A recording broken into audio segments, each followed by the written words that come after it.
Alright, here comes the fun part. So I have my PCB pre-tinned and the old screen removed. I have the new screen pre-tinned. And now for the fun part, I have to line all these up.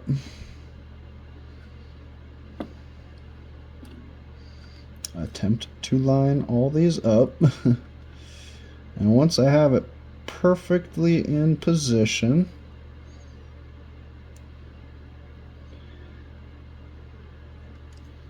like right